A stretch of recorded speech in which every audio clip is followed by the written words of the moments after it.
అందరికీ నమస్కారం. మీరు వింటున్నారు పాడ్కాస్ట్ సిరీస్ అనుభవ్, వయోధికుల అనుభవాల జీవన సౌరభం. హెరిటేజ్ గ్రూప్స్ మరియు national institute for social defence, ministry of social justice and empowerment, government of India, media for community foundation, New Delhi సంయుక్త చొరవతో శ్రీ అలోక్ వర్మ, డాక్టర్ ఆర్ శ్రీధర్ కలిసి రూపొందించిన ప్రాజెక్ట్ శ్రీమతి శైలజా సుమన్, జాహేద్ ఫారూకీల సమన్వయ కార్యక్రమమే అనుభవ్, వయోధికుల అనుభవాల జీవన సౌరభం.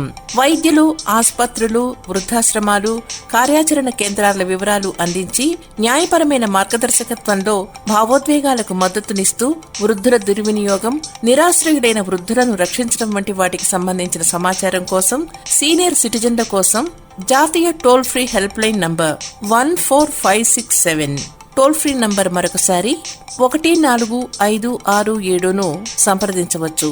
హెరిటేజ్ ఫౌండేషన్ హైదరాబాద్ సమర్పణలో అనుభవ్, వయోధికుల అనుభవాల జీవన సౌరభంలో మిమ్మల్ని ఇప్పుడు పలకరిస్తున్న వారు రేడియో కళాకారులు వాడ్రేవు పురుషోత్తం గారి గురించి వారి కుమారులు వాడ్రేవు సుబ్బారావు. మా నాన్నగారు కీర్తిశేషులు శ్రీ వాడ్రేవు పురుషోత్తం గారి గురించి ఎంత చెప్పినా తక్కువే. ఆయన తన జీవితం అన్ని విధాలా అన్నగారికి అంకితం చేసిన వారు.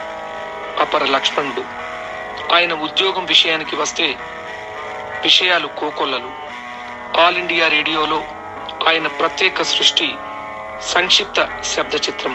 దానికోసం చాలా కష్టపడేవారు. 3 గంటల చిత్రాన్ని 1 గంటకి కుదించడం కోసం ఆయన పడే శ్రమ అంతా ఇంతా కాదు. ఈ గంట సినిమా కోసం 4 రోజుల ముందు ఒక సినిమా హాల్ బుక్ చేసుకుని ఉదయం వేసేవారు. ఆల్ ఇండియా రేడియో వాళ్ళు అందరూ కుటుంబ సభ్యులందరితో కలిసి చూసేవారు. కానీ నాన్నగారు మాత్రం ప్రొజెక్షన్ రూమ్ లో ఉండి పాయింట్స్ నోట్ చేసుకునేవారు. ఆ టేపులు ఇంటికి తెచ్చి అందరూ నిద్రపోయాక వాటి మీద అష్టావధానం చేసేవారు. అయినా అప్పట్లో మా ఇల్లు ఒక mini all India radio station లాగా ఉండేది. 5 రికార్డర్స్ ఉండేవి. వాటిపైనే అష్టావధానం. ఆ తర్వాత ఆ చిత్రం ప్రసారం అయ్యేది. కొంతమంది ఏమై మీ నాన్నగారు ప్రసారం చేసిన సినిమా విన్న తర్వాత ఆ సినిమా థియేటర్లో చూడాలని అనిపించింది అని చెప్పడం, కానీ ఎక్కడ ఎడిట్ చేశారో తెలియదు అని చెప్పడం నాకు చాలా గుర్తు. ఇక అన్నగారికి తానే కళ్ళు, కాళ్ళు, చేతులు అయి జీవితాన్ని అంకితం చేశారు. కీర్తిశేషులు శ్రీ మంచాల జగన్నాథరావు గారు ఆకాశవాణిలో సుమారు 40 దాకా సంగీత రూపకాలు చేస్తే వాటన్నింటినీ మా నాన్నగారి దగ్గరుండి మరీ రికార్డింగ్ చేసేవారు. కళాకారులు అందరికీ స్క్రిప్టు రాసి ఇచ్చి ఫైనల్ రికార్డింగ్ ప్రసారంకు పంపేవారు. అప్పట్లో వారి ఉపకారం, సలహాలు పొందని వారు ఆకాశవాణి హైదరాబాద్ కేంద్రంలో లేరేమో బహుశా. పురుషోత్తం గారు 1964లో శ్రీమతి ఇందిరాగాంధీ గారు ఇన్ఫర్మేషన్ అండ్ బ్రాడ్కాస్టింగ్ మినిస్టర్ గా ఉన్నప్పుడు ఢిల్లీ వెళ్లి ఆవిడతో మాట్లాడి స్టాఫ్ ఆర్టిస్టులందరికీ పెన్షన్ వచ్చే విధంగా కృషి చేసిన మహానుభావుడు మా నాన్న.